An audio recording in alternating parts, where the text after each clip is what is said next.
Welcome back to the Double Leg. I'm one half of the show, Hey Jai Picks, the other half of the show, the Parlay. Joining me in to give you the best bets for UFC Vegas 84, Walker versus Ankalaev. Let's get it.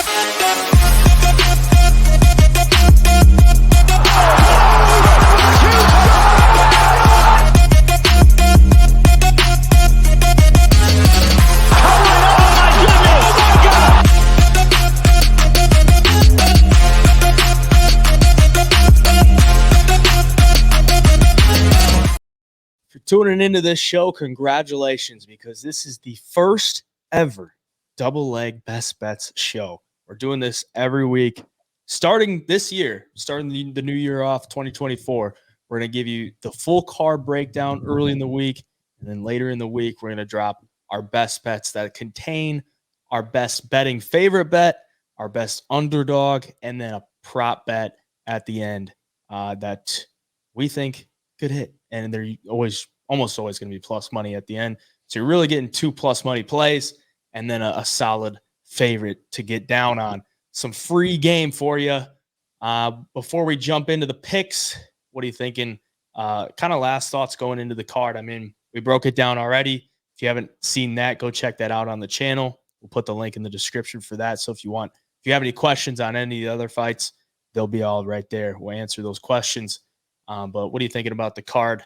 Last thoughts. Yeah, last thoughts, man. I'm super pumped for it first and foremost, but there's some good spots on this card. You know, it's not the most star power, star-studded card you're going to get, but there's some damn good fighters on this card. There's some spots it's going to be a lot of violence in this card, and really, I think there's a lot of plus money scattered across this card that's going to hit. Maybe not on the money line, but I'm loving some of these props I'm seeing.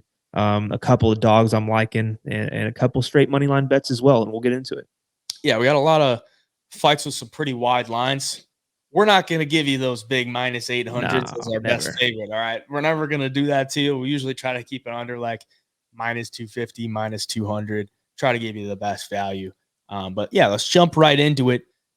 What do you got? Looks like you got Jim Miller for the your betting favorite pick. Tell me about it. Yeah, I mean, Jim Miller on the money line for my favorite play. And, you know, like you said, I'm not going to give any massive favorites or, you know, I hardly ever go over minus 200. I like to find value. I like to find an edge. And when Jim Miller opened up at plus money, I grabbed him a little bit at plus 110. I grabbed him a little at plus 105 and ended at minus 105 for a total of 3 units now. And the line movement has been phenomenal. I'm looking on a few sites right now, and he's all the way up to minus 150 a few places. So the line movement's perfect. You know, opens as a dog. Now he's a pretty decent sized favorite. I'm loving that. And I haven't loved what I've seen out of Gabriel Benitez. Been finished by knockout in 3 of his last 4 losses, and really hasn't fought in a year and a half. And I know people talk about Jim Miller being 40 years old, and I get it. Like you know for a fact, I'm one of the first ones to fade these older guys in the UFC. Gabriel Benitez is not exactly your spring chicken. He's 35. You know, he's been on the shelf, like I said. Jim Miller's pretty active. He fought Alexander Hernandez not long ago, lost that fight, but it was a good fight and somewhat close. Hernandez is a younger guy who's a stud. And then he beats Jesse Butler in the first, 30 seconds of the fight, knocks him out. Smoked him, absolutely. And Jim Miller's just a guy that wherever this fight goes, he's got the skills to get it done. His jiu-jitsu is sick. His stand-up, he's strong. Seems like he's getting better even at 40 years old. And he's durable as all can be. So, yeah, Gabriel Benitez could catch him, but I think that's Gabriel Benitez's only chance to win this fight is to catch him. And I just see Jim Miller being too much, even at 40. And if you're going to give me minus 105, damn near pick him, I got to hammer him all day long. Yeah, I like him too. And I think that line just keeps continuing to grow. So if you're watching this now, I'd probably go lock it in. And I forgot to mention this at the top of the show, but these are all bets that we have. And we're just giving you a little bit of some sneak peeks to what bets that we have going into the card. If you want all the bets, you can jump in the Double Leg Premium. The link is in the description for that. But these are all 100% bets that we got money on, and they are in those bets that are in the Double Leg Premium. I will move on to my betting favorite. We got Ricky Simone on the money line, minus 185. I just like this matchup for him. I think it's a great buy low spot on him. Coming off the loss to Song Yadong, and you can't really fault him for that. He looked pretty solid early in the fight. This is a 3-round fight against Mario Batista. Batista, he's looked promising as a prospect, but he's really just been taking on cans and doing what he needs to do. Jay Perrin, Brian Kelleher, Benito Lopez, Guido Canetti. I would think Ricky Simone does the exact same, if not worse, to those guys. Simone's been facing a lot better competition. I think this is a step down for him. And then Batista took on Damon Blackshear. We talked about it earlier in the week. Not a fight that really impressed anybody for the Batista side because Blackshear took that on 7 days notice. Yeah. And he really thought, a lot of people thought he won the fight, including me and a bunch of other people. Blackshear took him down 4 times. Ricky Simone, known for his wrestling, known for the pace he's going to put on you. I think he should be able to go out there, get some takedowns, just grind out a win. If not, he finds a finish. I mean, he gets guys to the ground. His go-to move is that arm triangle. And Batista, he's never lost a fight by decision, but he's been finished twice. He got knocked out by Trevin Jones, got armbarred by Corey Sandhagen. One of those fighters is really good. One of those fighters is terrible. So I think Ricky Simone is a damn good fighter. And I think he comes in here against Mario Batista and picks up a win. I think minus 185 is very playable for this matchup for Ricky Simone. So give me him. Move on to the underdog bet. You got Phil Hawes. Tell me about it. Yeah, this is a riskier one. But at the same time, like if you really look at both of these fighters, Phil Hawes is the better mixed martial artist here. People talk about his chin. I completely get it. But at the same time, Bruno Ferreira coming off of a knockout loss himself, his first loss. Sometimes you don't know how guys are going to respond to that. Phil Hawes hits hard too. Bruno's not the only one packing a punch in this fight. And Phil Hawes is the more clean striker, I would say. He'll use his kicks pretty well. And behind all of that striking and the power is a good wrestling base and a wrestling game I think he could implement here and just try to get Bruno tired. Bruno carries a lot of muscle into the octagon. And, if Phil Hawes can, kind of slow this fight down a little bit, fight from the outside, blast some double legs, get the fight to the ground a few times, I think it changes drastically. And Bruno's going to be sucking air. And, if Phil Hawes gets knocked out, I'll live with it. I will. But you're going to give me the better fighter here with, Phil Hawes has been to a decision with Imavov, I believe, right? And won? Yep. Yeah. I mean, he's shown that he can go to a decision with, a stud, if I might say. Imavov's a very good fighter who sets a high pace, who's a lot bigger. So he's shown that he can hang with those guys. He just can't get clipped. I will say Bruno Ferreira packs a hell of a punch too. If you are wanting to bet on Bruno, I think the KO prop is going to get you a little bit better of a number. But at the end of the day, man, I'm going to roll the dice on Phil Hawes here. I think this is a significant step down in competition coming off of, the Chris Curtis fights, Ikram Alaskarov, Roman Dolidze, and now he's getting Bruno Ferreira. So this could be a buy low spot of the week, and you're getting plus money on it. So I've got to take a gamble here. Yeah, as much as people might hate on it, it's like I think it's a value bet because you're getting plus money on Phil Hawes. If you're taking a plus money on a guy that might have chin issues, like you're getting the value side, so it's not a terrible bet. And I honestly might be on it as well. Haven't finalized it yet, but trending that direction for me. My underdog play of the week, I got Gaston Bolanos plus 190 on the money line. One that I think is flying under the radar because everyone knows Marcus McGee comes into the UFC last year. 2 great performances, a club and sub in his first or in his debut that he took on short notice, and then goes out there against JP Buys, knocks him out cold. JP Buys been knocked out 3 times before that. Journey Newson got cut after his loss there. I just don't think those guys are very good. Aaron Phillips or Gaston Bolanos got a win over Aaron Phillips in his debut. I don't think Aaron Phillips is that good either, but Gaston Bolanos is a world-class Muay Thai guy. I think on the feet, this fight should be fairly close. The thing that does scare me if the fight goes to the ground, McGee does have that submission win, and Bolanos has been submitted a couple times, but I just don't think McGee's really going to look to take the fight to the ground. I think he's more of a stand-up guy. He'll look for the submission if it presents itself.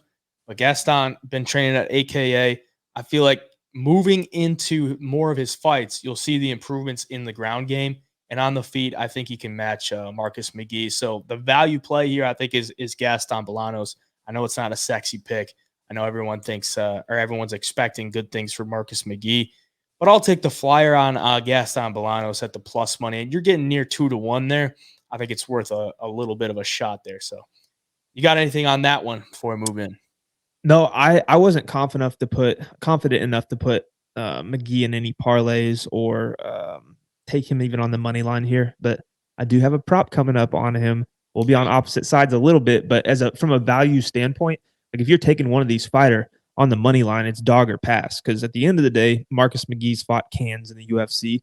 He's still pretty new to mixed martial arts, relatively speaking. And Bolaños has the ability to put anybody out, and he's unorthodox and throws a lot of spinning attacks and as dangerous as they come. So if you're getting that price on a dog who's that dangerous, there's some value there for sure. Walmart Taporia. Well, will we channel those inner capabilities of the Walmart Ilya Taporia? We will see, but we'll move on to the betting prop. You got Marcus McGee. You led to it by sub plus 230. Not a prop that I would blame you for taking because Bolaños has shown that. But tell me a little bit about it. Yeah. So look, Bolaños, tough guy, likes to strike, and has not been KO'd, I believe. No. No. And he, like I said, he's tough, man. And Marcus does hit hard, and his striking's good. But so does Bolaños. Like it's kind of a wash when these two are standing across from each other on the feet. And McGee's never really been hit with that before. He's never really seen that. And I think it's going to make him or force him to grapple a little bit, where I do think he'll be a little stronger. Bolaños has a good takedown defense, but McGee, I think he's yet to show his ability on the mat so far. He's got the submission over Journey Newson in the UFC, but people talk about how good his grappling is and his submission game is. And I like hearing that going up against a striker to where he might feel that power. He might feel how good Bolaños is on the feet and think that he should just take this to the ground. And if he gets it there, there's a chance he puts him out with the sub because Bolaños does have 2 professional losses, and both of those do come by submission. We saw in his last fight, Aaron Phillips had his back in the 3rd round. I mean, if Marcus McGee gets his back, he's stronger, he's more aggressive. I think he's going to have a way better shot to find a submission than Aaron did. So, I mean, if I see Phillips get that position on Bolaños, I don't see why Marcus McGee couldn't. And for that reason, man, plus 230, I'm going to hammer the submission prop. Definitely fair play. Definitely fair play. And I would not knock you for it. And ultimately, if you like Bolaños, maybe you take a little hedge out there and take a McGee by sub and, hope for one of them to hit. But probably not something I'll do. I'd probably just be on the Bolaños side and take it there. My prop bet of the week, I got Josh Van by decision, plus 220. His last 2 wins come by decision. I mean, he's like a minus 220 favorite, and you're getting plus 220 on Josh Van. I mean, he had a lot of finishes on the regional scene, but we're talking the UFC. These guys are a lot harder to put away. He's facing Felipe Boons, who's never been knocked out. Josh Van, mostly a stand-up guy or stand-up striker type of fighter.